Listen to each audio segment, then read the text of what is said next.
नमो विष्णुपदाय कृष्णपृष्ठाय भूतले श्रीमते भक्ति वेदांत स्वामिनिति नामिने नमस्ते सरस्वती देवे गौरवाणी प्रचारिणे निर्विशेष शून्यवादी पाश्चात्य देश तारिणे। जय श्री कृष्ण चैतन्य प्रभु नित्यानंदा श्री अद्वैत गदाधर श्रीवासादि गौर भक्त वृंदा। हरे कृष्ण कृष्ण कृष्ण हरे हरे, हरे राम राम राम हरे हरे। हरे कृष्ण। हाल ही में दो फिल्में बन रही हैं, अजमेर 92 केस और 72 हो रहे हैं। तो इसमें बहुत वायरल हो रहे हैं वीडियोस वगैरह। तो लेकिन बहुत एक तो बेशर्मी की बात है। तो इसके जो विक्टिम्स हैं, खैर जो 92 का जो केस था, जिनको नहीं पता, उसमें ये हुआ था कि जो चिश्ती फैमिली, जो अजमेर दरगाह जहाँ पे हम चादर चढ़ाते हैं हिंदू लोग, चादर चढ़ाना जो इस्लाम के खिलाफ है, चादर वादर चढ़ाना, तो चादर चढ़ाते हैं वहां पे जाके। तो वहां की जो चिश्ती जो हैं, वहां के जो फारूक चिश्ती और नफीस चिश्ती, उन्होंने सीरियल रेप केसेस को अंजाम दिया था। और बड़े एक तरह से शर्म की बात है कि वो आज बेल पे खुलेआम घूम रहे हैं चारों तरफ। तो ये हमारा लॉ सिस्टम का फेलियर है। ये तो होता है, कोई नई बात नहीं बता रहा मैं आपको, कोई नई चीज बोलूंगा भी नहीं आपको। लॉ सिस्टम बदलना चाहिए, मैं बोल दूंगा, बोलने से बदल जाए तो अच्छी बात है, लेकिन ये हमारा लॉ सिस्टम पूर्णतः फेलियर है और आपराधिक दर बड़ी है कम होने की जगह तब से। तो ये लोग जो है उन्होंने सीरियल रेप केस को अंजाम दिया। और इनके जो बयान आई, जब चिश्ती, आज मैं देखा कोई चिश्ती है, सरवर चिश्ती, उसने अंजाम दिया कि लड़की चीज ही ऐसी है, विश्वामित्र तक गिर गए थे। तो उसने विश्वामित्र से कंपेयर कर दिया इन अपराधियों को।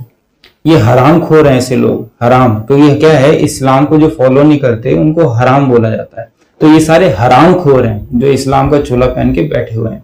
तो इन हराम खोरों ने अपने इस अपराधी को, जो रेप, इतने सारे रेप केसेस करे हैं, स्कूल में पढ़ने वाली छोटी बच्चियों, अच्छे घरों की लड़कियों को रेप केस में हटा के और ऐसा बड़ा अपराध करा, उनको ब्लैकमेल करा। तो ऐसे लोगों को इसने विश्वामित्र से कंपेयर कर दिया, विश्वामित्र से।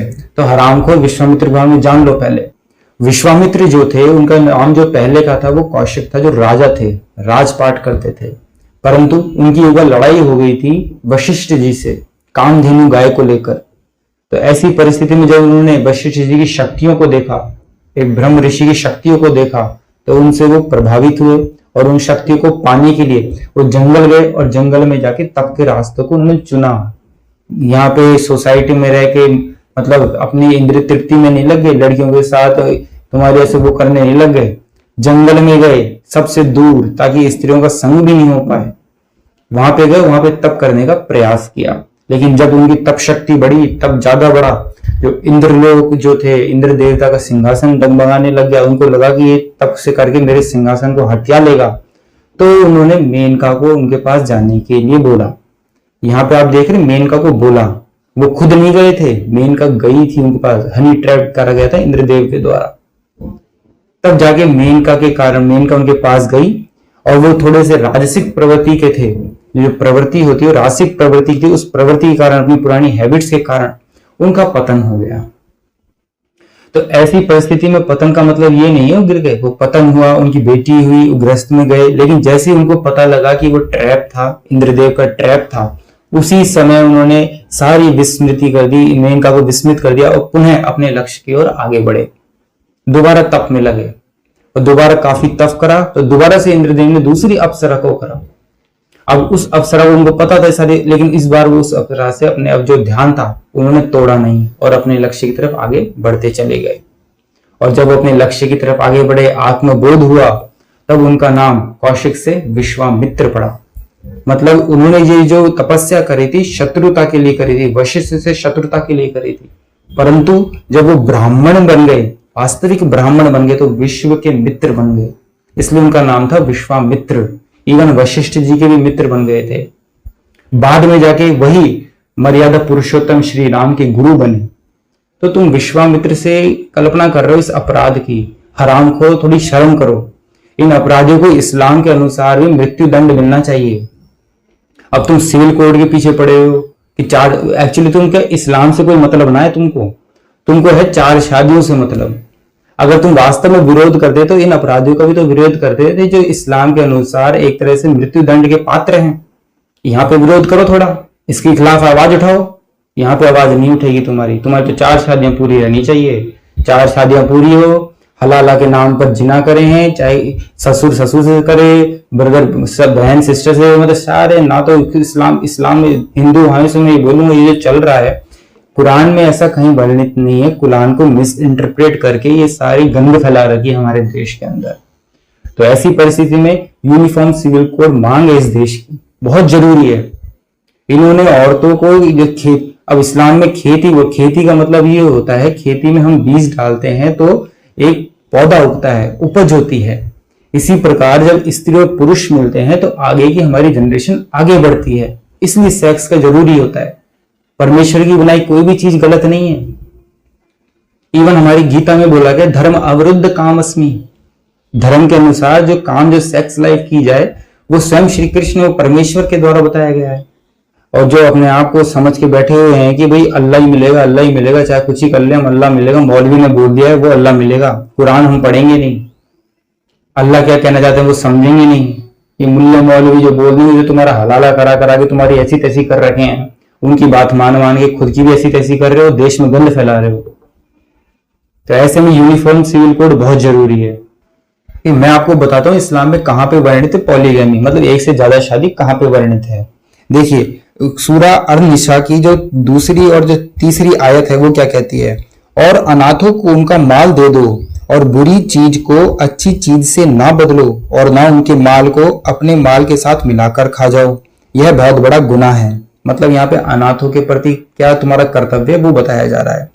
और यदि तुम्हें आशंका हो कि तुम अनाथ लड़कियों के प्रति न्याय ना कर सकोगे, कभी कभार ऐसा होता है जो लड़कियां जो होती हैं उनको कुछ भी दे दो लेकिन उनकी शादी नहीं होती, तो एक तरह से अन्याय होता है। अगर आपको प्रतीत हो रहा है कि उस लड़की से शादी करने वाला कोई है नहीं, वो अनाथ है, और तुम्हें प्रतीत हो रहा है कि ये इसके से अन्याय है सिर्फ खाना देना, तो ऐसी परिस्थिति में और यदि तुम्हें आशंका हो कि तुम अनाथों के प्रति न्याय ना कर सकोगे, तो उनमें से, उन्हीं लड़कियों में से जो तुम्हें पसंद हो, 2 या 3 या 4 से विवाह कर लो। मतलब जो अनाथ हैं, जिनका कोई मतलब सहारा नहीं है, जो ऐसे पड़ी हुई हैं, जो समाज से निश्चित हैं, तो ऐसे लोगों से तुम शादी कर लो, बिल्कुल सही बात है, कुछ गलत नहीं है इसमें। किंतु यदि तुम्हें आशंका हो कि तुम उनके साथ एक जैसा व्यवहार ना कर सकोगे, तो फिर एक ही पर बस करो। अगर तुम्हें लग रहा है कि तुम उन जो शादियां करी हैं 4-5 और उनसे एक सा बर्ताव नहीं कर पाओगे, तो एक पर ही बस करो।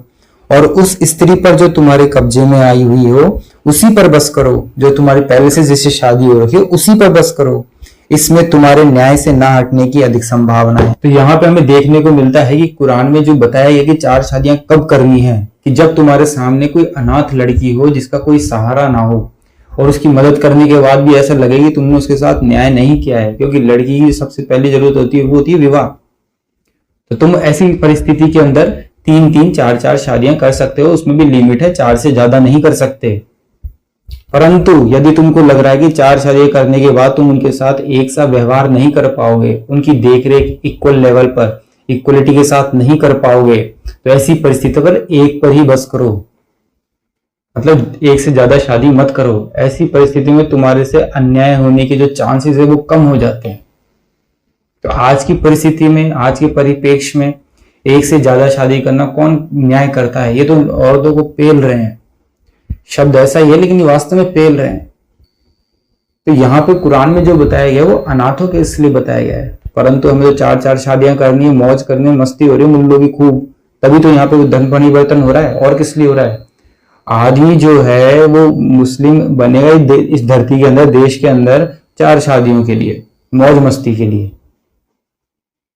और औरतों को तो पेला जा रहा है यहाँ पे। सही बता रहा हूं मैं आपको। मैं एज ए डॉक्टर जब हम ग्राउंड लेते हैं, एक बार मैं इससे पहले जहां पोस्टेड था तो वहां पे क्या वो मुस्लिम बहुल एरिया था, तो वहां पे मुझे जितनी भी ड्यूटी लगती थी तो वहां पे एक औरत तो ऐसी आई जाती थी जो सीवियर एनीमिक होती थी और जिसका मतलब 5 से ऊपर ही बच्चा होता था। तो एक बार जब हम राउंड ले रहे थे, मेरे साथ दूसरा डॉक्टर और था, हम दोनों सब राउंड ले रहे थे, तो एक औरत ने ली जिसकी फिजिकली 40 की थी लेकिन उसने जो उम्र बताई थी वो 30 साल की थी। तो उसको वेरी सीवियर अनीमिया, उसको बहुत ज्यादा सीवियर अनीमिया था। तो उसकी हमने काउंसलिंग करी, भाई तुम्हारे 9 बच्चे हो चुके हैं तो तुम और बच्चे क्यों कर रही हो, तुम्हारी हालत खराब है, इससे ज्यादा बच्चे करोगे तुम्हारी खुद की जान को थोड़ा सा खतरा है, वो लड़की कुछ नहीं बोली। उसके साथ में जो खड़े थे 2 औरतें खड़ी थी, वो समझाने लगी, भाई तू थोड़ी पाल रहा है, तू कौन होता है पूछने वाला, अल्लाह पालेगा। मैं समझ गया यहाँ पे माथा फोड़ना खराब है, क्योंकि समझाया उसको जाता है जो समझे। पत्थरों के आगे सिर फोड़ने का कोई मतलब नहीं होता, इसलिए मैं तो चुप हो गया। परंतु मेरे साथ वाला डॉक्टर ने नहीं समझा होगा, तो वो काउंसलिंग कंटिन्यू करने लग गया और ऐसे में दोनों की झड़प भी हो गई थी। तो इसलिए यहाँ पे जो औरत बेचारी, लेकिन परंतु जो औरत जो लेटी हुई थी ना, उसकी आंखें दर्शा रही थी। उसने कुछ नहीं बोला था, लेकिन उसकी आंखें दर्शा रही थी, वो नहीं जो बच्चा चाह रही थी। और इस्लाम में साफ लिखा गया है, कैपेसिटी के अनुसार रिस्पॉन्सिबिलिटी अल्लाह नहीं देगा तुमको।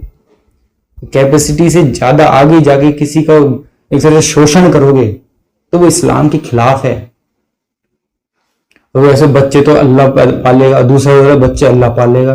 भी इस्लाम में साफ लिखा गया है, तुम्हारी जिम्मेदारी है बच्चों को पालना, आग से बचाना, उनके कपड़े, उनके खाने पीने की सारी जिम्मेदारी तुम्हारी है इस्लाम के अनुसार।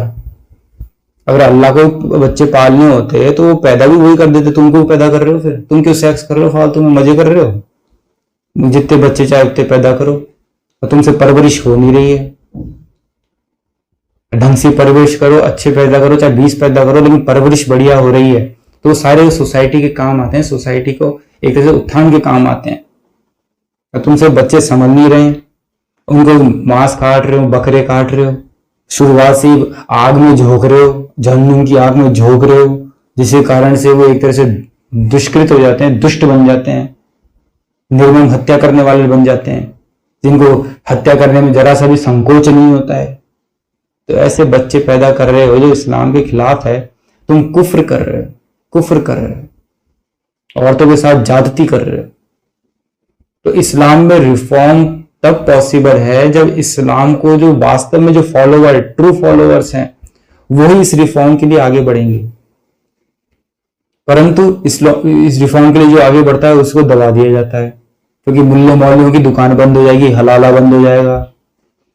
हलाला बंद हो, हलाला में बहू बेटी सास ससुर मतलब कुछ नहीं छोड़ रही, एकदम गंद मचा रखी पूरी तरह से। इस्लाम में साफ लिखा है अपने रिश्ते नातों का ख्याल रखो।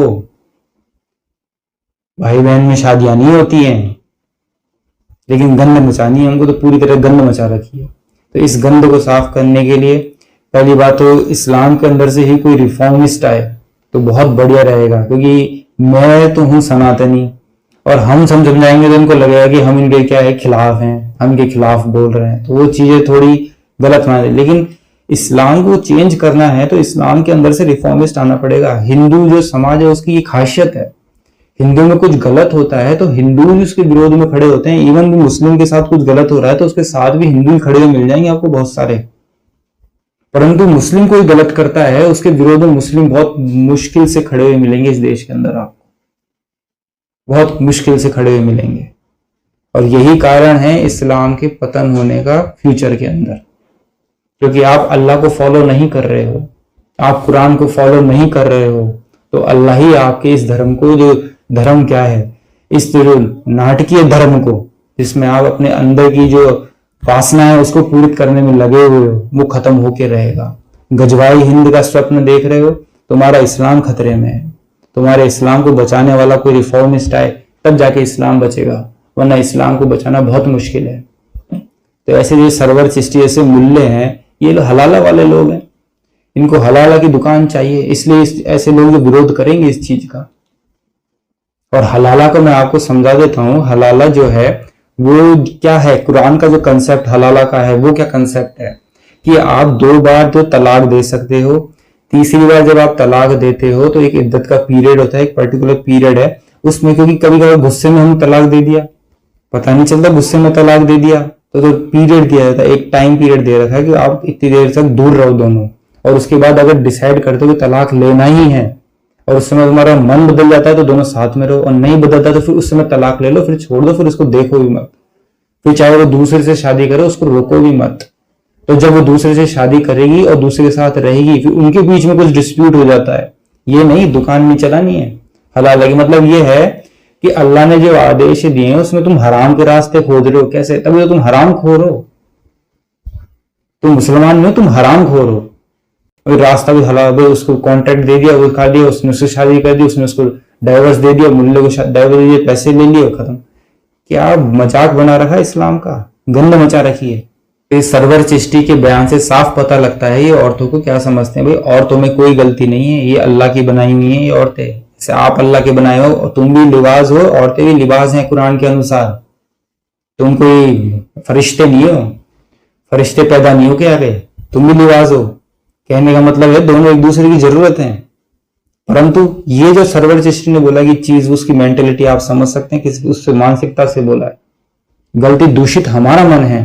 हमारी गीता में साफ लिखा गया है कि मन, जीता हुआ मन ही आपका सबसे बड़ा मित्र है, और अगर आपने मन को नहीं जीता है तो वही आपका सबसे बड़ा शत्रु है। तो आप जब तक कुफ्र कर रहे हो, अंदर से कुफ्र कर रहे हो, अंदर से ईमान पैदा नहीं कर पा रहे हो, तब तक आप एक काफिर हो। और जब तक आप काफिर हो तो लड़कियों से दूर रहो, क्योंकि आप उसके लायक नहीं हो उस लड़की के पास जाने के लायक। इसका एग्जाम्पल देता हूं। एक पागल घोड़ा है, वो अस्तबल में बंधा हुआ है, ठीक है। अब उस अस्तबल में बंधे हुए पागल घोड़े को पूरी तरह से बंद कर रखा है, सब सिक्योर है।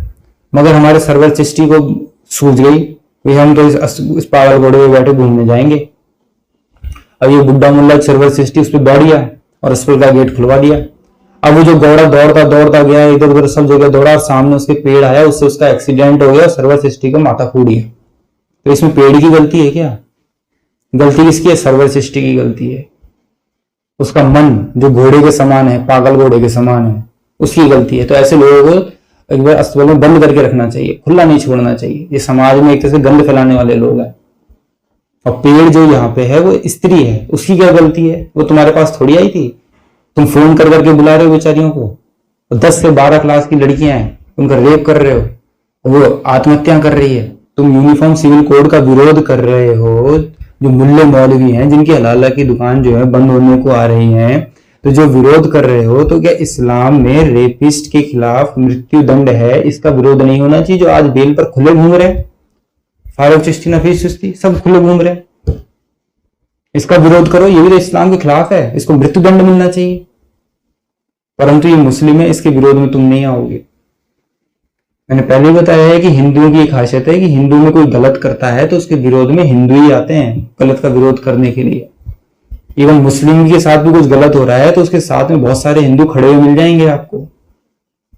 परंतु मुस्लिम कुछ गलत कर दे, चाहे वो दलित ही हो, दलित इतना बड़ा इश्यू हो जाता है। अगर दलित के साथ कोई अपर कास्ट हिंदू होता है, अपर कास्ट का, तो पूरे देश में बवाल हो जाता है। यहाँ दलितों को काटा जा रहा है, दलितों के साथ रेप किया जा रहा है, पर वो करने वाला मुस्लिम है, इसलिए चूं तक नहीं आती है इनके मुंह से। तो ऐसे लोगों का भंडादार परमेश्वर करेगा, अल्लाह करेगा। ऐसे लोगों से दूर रहिए, ऐसे लोगों से डिस्टेंस बना के रखिए, यही इसमें सुरक्षा है। और अगर आपको लग रहा है ऐसे लोग कुछ गलत कर रहे हैं तो उनके घर पे जाके कुटाई भी करिए, बहुत जरूरी है। कुटाई करना बहुत जरूरी है। लेकिन हाँ, आज के टाइम पे समाज बदल रहा है, क्योंकि पहले तो इनका नाम भी नहीं लिया जाता था। आप देख रहे हैं 92 का केस है, किसी को कुछ पता ही नहीं और सब बेल पे घूम रहे हैं। लेकिन इसकी जगह कोई दूसरा होता तो पूरे देश में बवाल हो चुका होता, हिंदू होता तो पूरे देश में बवाल हो चुका होता। पर वो मुस्लिम था, इसलिए कोई कुछ नहीं बोलेगा। लेकिन अब टाइम बदल रहा है, परमेश्वर की जो दरबार है उसमें देर है, अंधेर नहीं है। एक एक अपराध का हिसाब लिया जा रहा है तुमसे अब, और लिया जाएगा, हमेशा लिया जाएगा। जब तक तुम जीवित हो इस जन्म में लिया जाएगा, और मृत्यु के बाद अल्लाह के द्वारा, परमेश्वर के द्वारा लिया जाएगा, जब तुम्हें जहन्नुम की आग में डाला जाएगा। के साथ मैं कंक्लूड करता हूं कि हमारा जो यूनिफॉर्म सिविल कोड आ रहा है वो इस देश के लिए बहुत जरूरी है। और इस देश में अगर रिफॉर्म लेके आना है, जो इस्लामिक गंद मचा रखी है, जो कुफ्र कर रहे हैं इस्लाम के नाम पे, उसको रोकने के लिए यूनिफॉर्म सिविल कोड बहुत जरूरी है। और ऐसे सरवर चिश्ती और नफीस चिश्ती और उनकी एक स्ट्रॉन्ग लॉ की भी जरूरत है। ये तो जरूरी है, यूनिफॉर्म सिविल कोड तो लाइए, लेकिन एक स्ट्रॉन्ग लॉ भी लेके आइए साथ में। मर्डर करने वाले का, रेप करने वाले का, जो एक तरह से ब्रूटली रेप करा जा रहा है, सीवियर रेप कर रहे हैं, 250 लड़कियों का रेप कर रहे हैं, सुसाइड हो रही है, तो वहां पे मृत्यु दंड का भी एक तरह से प्रावधान होना चाहिए। ये लॉ की भी जरूरत है, इस देश के अंदर बहुत जरूरत है। अगर आप देश की अच्छाई सोचते हैं, देश के वासियों की अच्छाई सोचते हैं, बिना धर्म का एक तरह से भेदभाव करे हुए, तो ऐसी परिस्थिति में ऐसे लॉ की बहुत आवश्यकता है। रेपिस्ट हो, मर्डरर हो, उसके लिए एक दंड का प्रावधान होना चाहिए और दंड मिलना चाहिए। आप 100, 200, 1000 ऐसे रेपिस्ट और मर्डरर्स को एक तरह से मृत्यु दंड दीजिए, फिर आप देखिएगा इस देश में क्या असर पड़ता है, अपराधियों पर क्या असर पड़ता है। अपराध अपने आप कम हो जाएंगे, और अपराध करने वाले जब बेल में घूमेंगे तो अपराध करने वालों का हौसला ही बढ़ेगा, और सरवर सृष्टि जैसे मुल्ले मौलवी ऐसे अनशन बयान देते रहेंगे। तो यहाँ पे मैं हिंदुओं से प्रार्थना करता हूं कि हाँ, ये सत्य बात है कि जो इस्लामिक गंध है हमारे देश में इस समय पे बहुत चल रही है। इस्लामिक गंध इस देश में बहुत जल्दी और रिफॉर्म की आवश्यकता है। परंतु यदि कोई आपको जो विशेष समुदाय या मुस्लिम गलत हरकत करता हुआ पाया जाए तो ऐसी परिस्थिति में आप पैगंबर या कुरान का अपमान मत करिएगा, क्योंकि मेरे जो गुरुदेव है उन्होंने साफ कहा है कि पैगंबर और Jesus they are the messenger of the God.